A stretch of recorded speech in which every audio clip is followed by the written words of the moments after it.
What do you think of when you think of a professional athlete? The elite of the elite, a very, very small percentage of individuals ever achieve really playing as a professional athlete.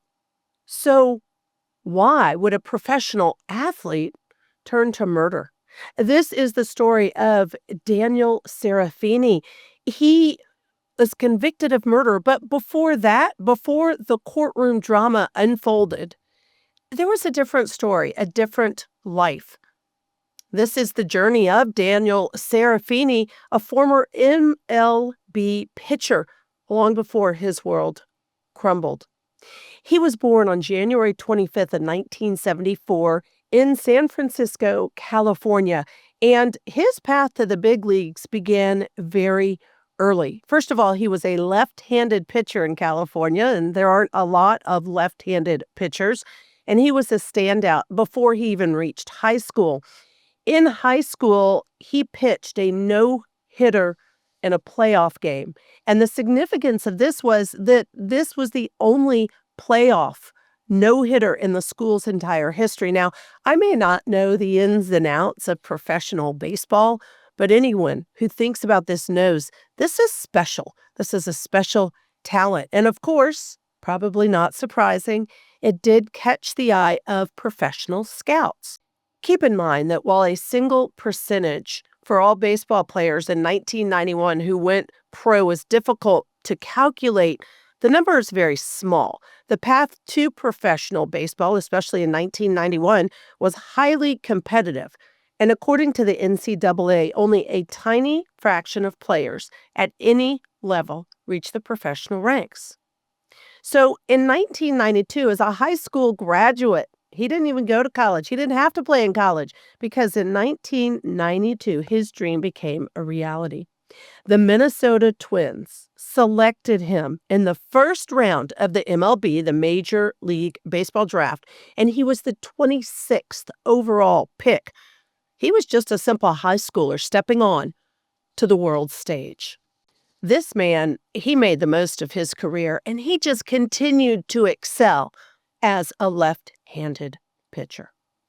He finally continued to play in Mexico and the Caribbean before he finally chose to leave professional baseball for good in 2013. So for over 2 decades, he led the life of a professional ball player. But not only that, he married.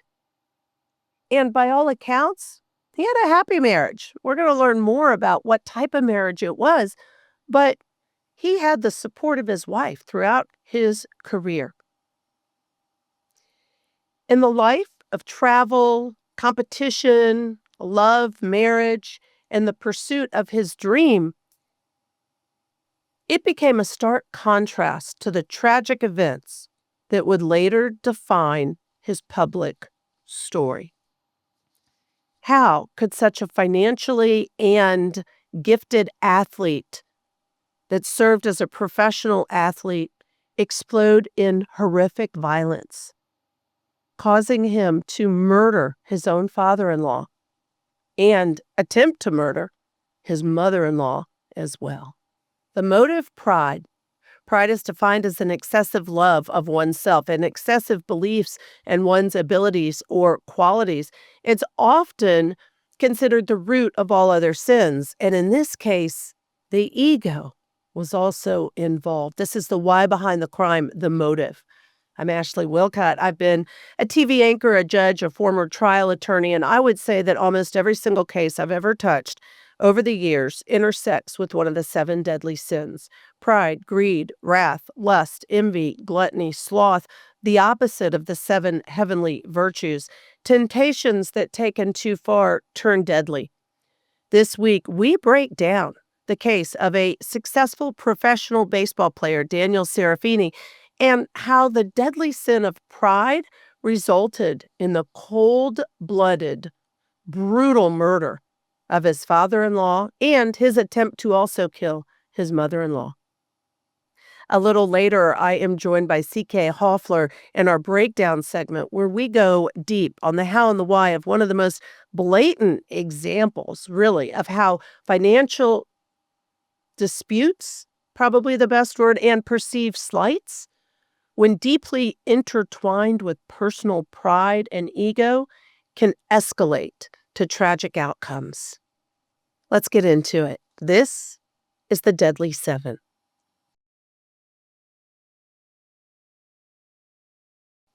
On June 5th of 2021, Robert Spoor, a 70-year-old, and his wife Wendy Wood, 68, were shot in their own home in beautiful Tahoe's West Shore. They had spent the day out boating with their daughter, Erin Spoor, and her two young sons. So they have a great day on the boat. It's beautiful weather, a beautiful lake, and they come home. Here's what security cameras showed. It showed a figure, a shadowy figure, with a hoodie, a dark hoodie, a black hoodie, and a white face mask. Investigators believe that that shooter entered the home of these two elderly individuals and laid in wait until the evening, so that when Spoor and Wood returned after they spent the day at the lake, they were shot. Robert died of his wounds, and Wood, the wife, she did survive. She was shot. She survived, but she died at her own hand in March of 2023. 7 months after this happened, the daughter, who was out on the lake boating with her two children and her parents, 7 months later, her husband, Daniel Serafini, the former Major League Baseball player, was arrested on suspicion of carrying out that fatal attack. Prosecutors suggested the reason that he did it was to get access to the family trust. Here's what Erin Spoor had to say. She's his wife, the daughter of his father-in-law who was murdered, and the mother-in-law who was attempted to be murdered. And she testified in the trial. He was tried and convicted of murder and attempted murder, as well as burglary. And here's what she had to say in trial as his wife. A marriage that sounded at times indifferent at best. They spent a lot of their time apart as husband and wife. And when he wasn't working, Spoor described him as someone who used cocaine and liked to party, sometimes with other women. But she said she was aware that he was with other women because they really had an open marriage. In fact, he even had a sexual relationship with the couple's one-time nanny, Samantha Scott. But she said that affair didn't really bother her because, oh well, they had an open marriage. But get this. Scott was named as a co-defendant in this case. Samantha Scott, the one that Serafini was having the affair with, that the wife said, oh, well, no big deal because we really have an open marriage and I knew about it, was a co-defendant. Samantha Scott testified in the trial against Serafini. And here's what she said. She testified she was the getaway driver, that he shot both his father-in-law, who died as a result, and the mother-in-law, who did not die from her wounds, but later did take her own life. And in fact, she further testified that, yes, she was cooperating with the prosecution as part of a plea deal, and the plea deal dropped her charges down from murder and burglary to accessory to a felon, which was a much lesser charge.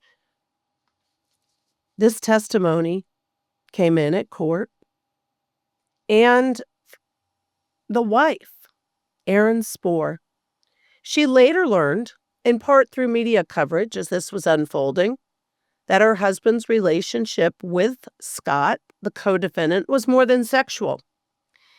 In fact, there was jail correspondence between Scott, the lover, and Serafini that suggested there was a romantic relationship that continued after they were both arrested. And why Criminal defendants don't think about the fact that any jail correspondence or phone calls will be used against them continues to boggle the mind of this former judge, but it happens all the time. So this written correspondence included plans to actually write and promote a book. She was asked whether or not, while she was on the stand, she thought that Scott, the lover, the co-defendant, was trying to emulate her, and Erin Spoor was pretty flippant. And here was her response, quote unquote, "Well, she ended up sleeping with my husband, so I guess so." That's what she had to say. The prosecutor went into motive. It's not a necessary element. But during this trial against Daniel Serafini, the prosecutor wanted to show and did show through testimony that there were deep tensions within this family because there was a lot of money held by the father-in-law and the mother-in-law, the two victims. There was a family trust. And so the prosecution was saying financial motive. Of course, this is why this shady figure who turns out to be Daniel Serafini, this is why he killed them. In fact, Spoor teared up when asked about the relationship with her own parents, Erin Spoor, saying she'd been cut off by the mother approximately 30 times since she turned 18. And despite this, Spoor said, well, the day of the attack that left the father-in-law, Erin Spoor's own father, dead, that the mother had given her and her husband, Daniel Serafini, a check for $90,000. And she said she and her husband regularly received money from her parents. In fact, Spoor testified her parents' trust was worth around $11 million with an additional $12 million in assets. So they were sitting on $23 million. But the descriptions given indicate that they like to manipulate the people in their lives with this money. And specifically, that included Daniel. Spoor insists, even after the arrest, that her husband, Daniel Serafini, was not involved in the attacks on her parents. She does not believe, to this day, that the man in the surveillance video is Serafini, her husband. She says that the figure is even a different size than her own husband. But here's the issue. The jury found there was enough evidence. He was convicted of murder, attempted murder, and burglary, and he is awaiting sentencing, but he faces a maximum sentence of life in prison without parole. Daniel Serafini, once a very successful baseball player who really had it all, including an open marriage, so he could have an affair that the wife wasn't really concerned about because she says she knew about it. She was pretty flippant and said she knew, but that was okay with her. Truly had it all, including a mother-in-law and a father-in-law who, although manipulative, gave them money to live a lifestyle that included his using cocaine and partying, according to his wife, apparently wasn't enough. Convicted felon. Why? All because of his pride and his ego.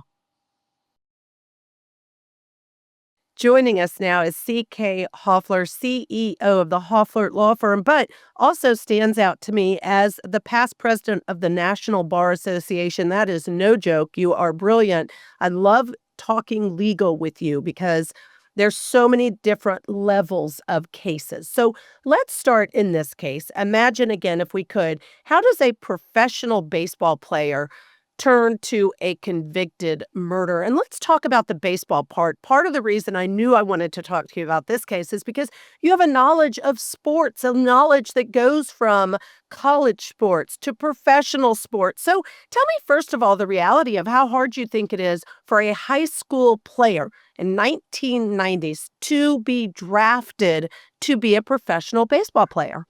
Well, it was incredibly difficult, especially in 1990, because at that time, Judge, the MLB didn't have a collective bargaining agreement, which they have right now. So when the high school, they're drafted into the major league, but they go into the minor league initially when they're drafted, and then they work their way into the major league. Depending upon their skill set and their talent, they may work their way right on up. But in 1990, they didn't have the same protections that they have today.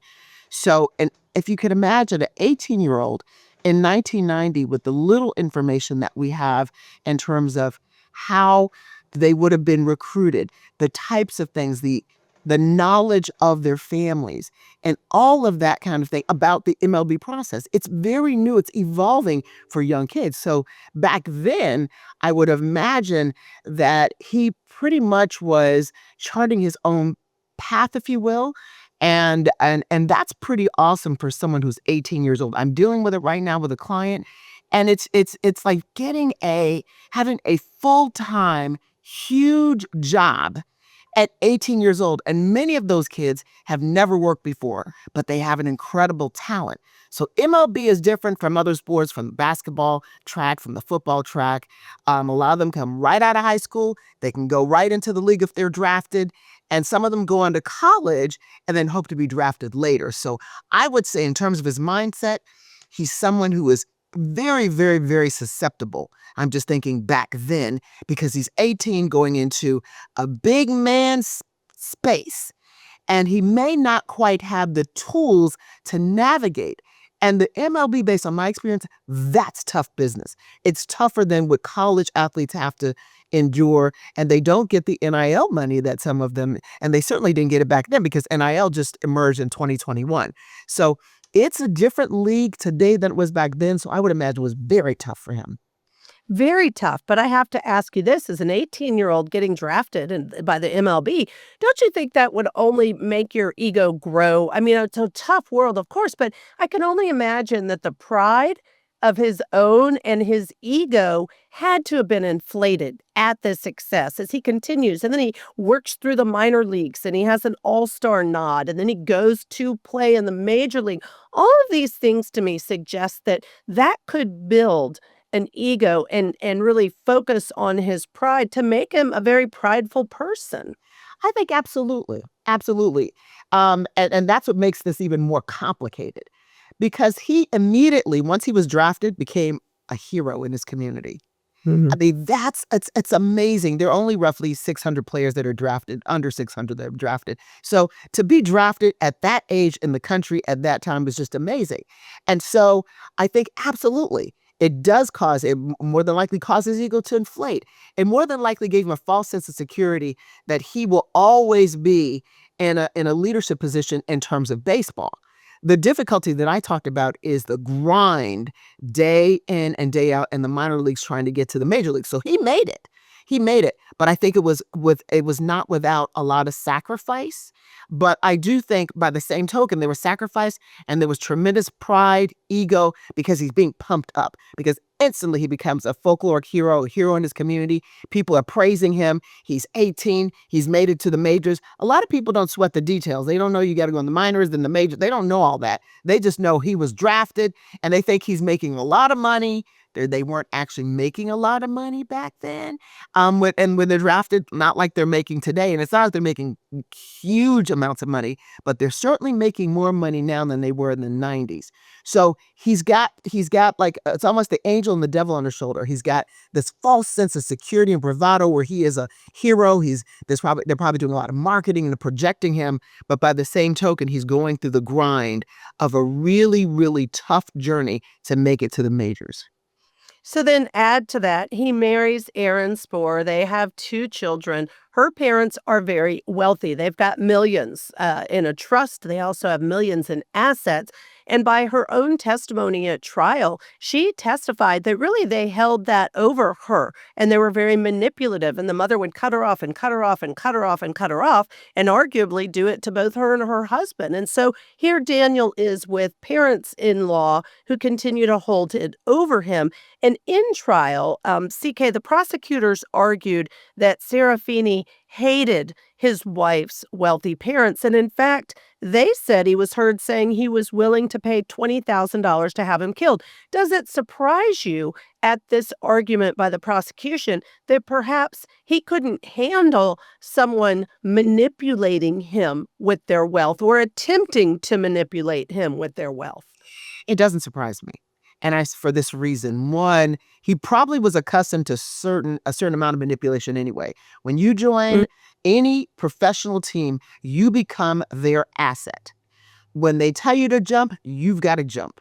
They have a very, very stringent, rigid contract. I'm not being disparaging. I'm just saying this is the reality. And when you're 18 and you're thrust into a situation where you are owned by a club or organization or a team, and you've got to do what they say, when they say, and how they say to take yourself to the next level, once you are out of that space, you probably are thinking, I'm not going to allow myself to be owned that way again.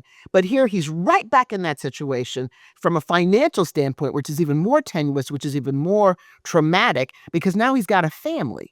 So he hated his in laws. He hated how they were able to manipulate them. When you're relying on someone financially and they pull the rug up out from under you and you don't have independently a way to support yourself and your lifestyle, those are traumatic moments, especially for someone who probably was used to being a hero, a celebrity, if you will. Whether he was making a lot of money or not, many perceive him as a celebrity because he was drafted. Undoubtedly, that could have been a factor why he was pretty attractive to his wife. I don't know this, but so he has a persona and he has a public appearance.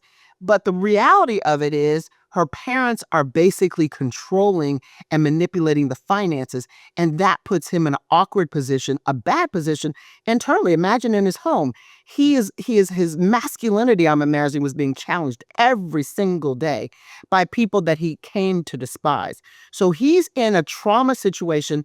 The baseball career is over with all the fanfare, even though there was a lot of difficulty getting there, hard work. And now he's in a situation where he's being manipulated. He's traumatized. His masculinity is being challenged. And I imagine, and that did create a dynamic in their home that was untenable. He had an abuse issue, it appears, or he certainly abused maybe alcohol. And he engaged in a lot of partying and things that are not helpful for a marriage. And I believe ultimately they had an open marriage. So I think that all of these dynamics lead to a mindset, psychological trauma. And I think, Judge, that's what was going on here as well. Gosh, I love the way you describe that because I don't disagree with you at all. I think all of these things led up to a point where he just couldn't handle it. Now, I'm not suggesting murder is the appropriate outcome, but I think that's what the prosecution successfully showed the jury because the jury convicted him. Let's talk about the jury. They were shown transcripts, CK, of angry emails and text messages between Serafini and his in-laws, the mother-in-law and the father-in-law. And it was all about a heated, ongoing dispute over, of course, money. There was a $1.3 million loan that the parents gave to his wife, and it was for a fledgling horse ranch business. But apparently, it was a dispute that caused a lot of resentment by Daniel, and there was an indignity that he associated with it. And I think that really feeds into the central motive of pride. And again, the trauma in his mind he was going through as a result of the way the in-laws handled him and money and his own wife, Erin. I bet that those emails, those text messages, that communication played a really, really significant role with the jurors and the conviction. We don't know what his mindset was if he intended at that moment to murder them, but we know that it was heated enough and there was enough disgust and disdain detected that a jury could then conclude this was the dynamic. Like you said, Judge, murder is not the solution.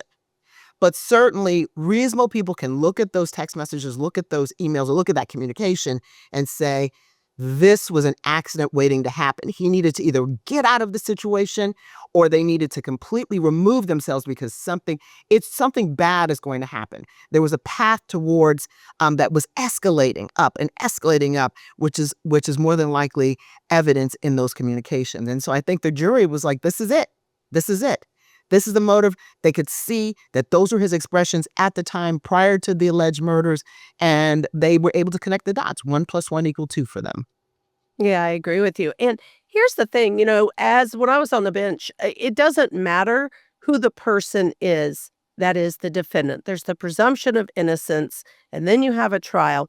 And what I mean by that is it doesn't matter if they're a superstar athlete. It doesn't matter if they're a superstar singer. It doesn't matter if they are stuck in poverty from another country. They're all treated the same in the eyes of the law. And so it wouldn't matter to me as a judge, any of those things. But the prosecution can lean in on any of those things when it comes to the motive. So here's what the defense did, and I want to ask you your opinion of this.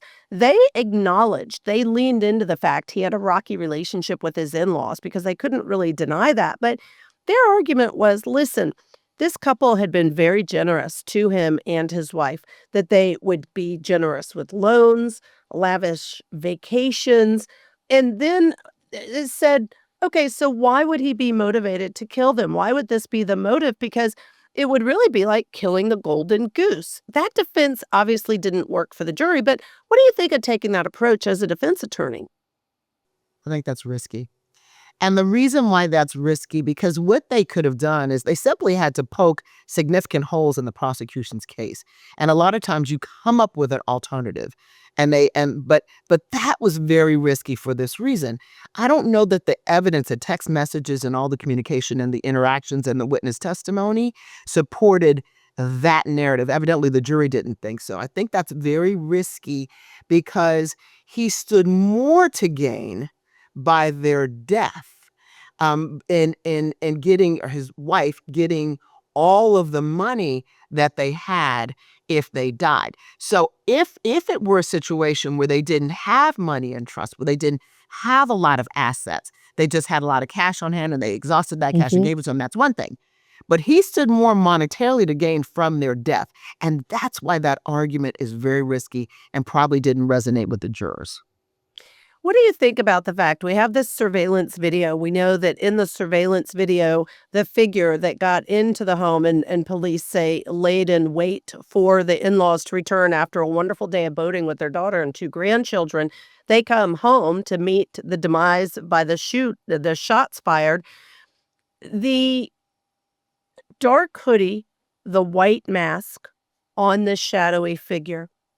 His own wife testified that she didn't think it was him, that the dimensions of this figure didn't match his size. The jury didn't buy that either, but you wonder, isn't that pretty compelling testimony for someone to say, no, that can't be him? They're not even the same size. That would have been compelling for me, to be very candid with you. But it may have been, Judge, I think this is probably what could have happened. At that point in the defense, when they're bringing this up, when they're raising this, or when she's testifying about this, I don't know if she testified in the case, in the prosecution's case, but when she's raising this and when it comes out and they explore it more in the defense, the jury more than likely had already made up its mind. And what they also know, and I think this is something that probably was conveyed as well, people typically try to disguise their physicality when they are, if it's premeditated, and which is what they're saying here, when they're going to commit a crime. So wearing clothes, wearing shoes that have lifts, looking different than you would normally look.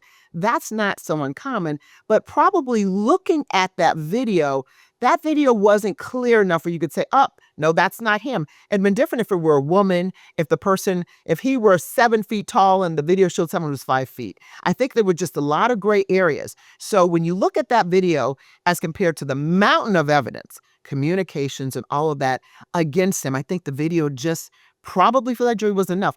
It would be persuasive for me, I can tell you, Judge. It would have been.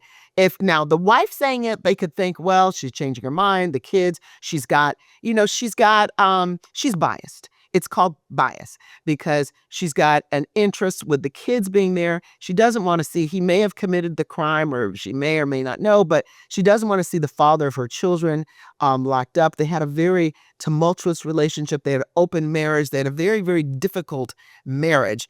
And they were, it's like love and hate. They loved each other, then they didn't love each other, then they did. And so the jury may have discounted part of her testimony as an effort to save him.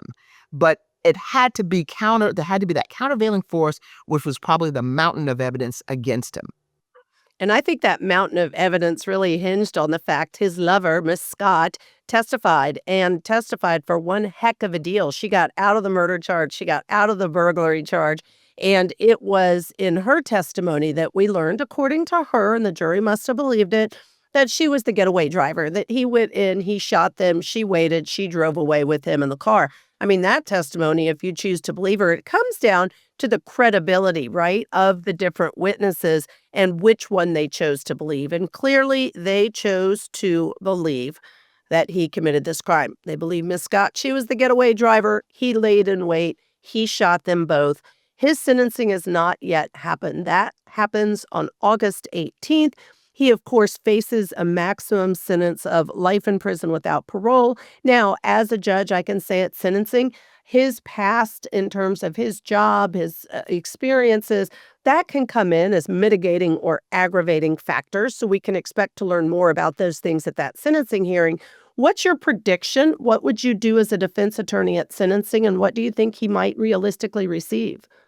At sentencing, I try to focus on the fact all of the great things about him that led up until that point, all the wonderful things, I'd focus on that. The fact that he didn't have a record, the fact that he didn't have a serious record in being engaged in a lot of criminal activity. He partied a lot.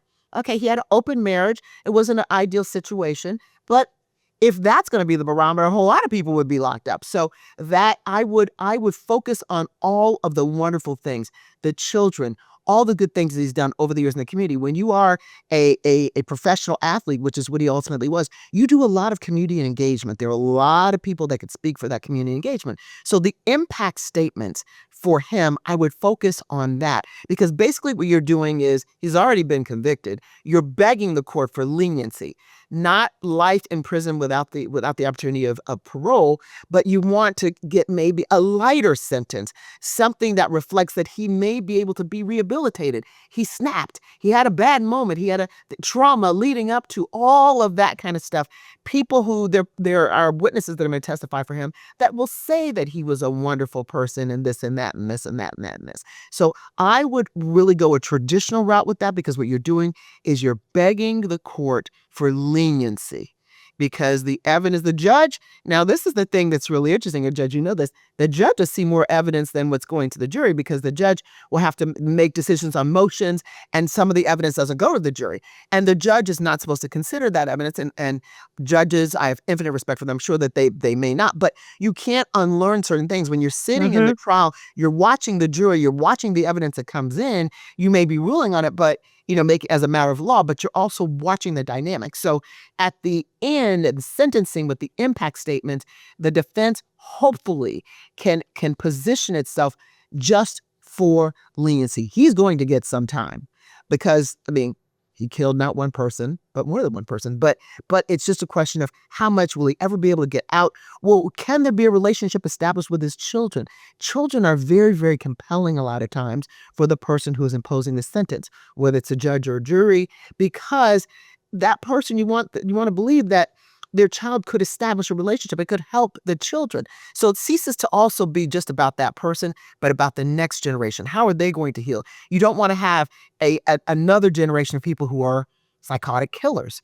So you want to have the opportunity for those kids to develop a healthy relationship with their father. So I think there are a lot of those dynamics that I would harp on if I were the defense.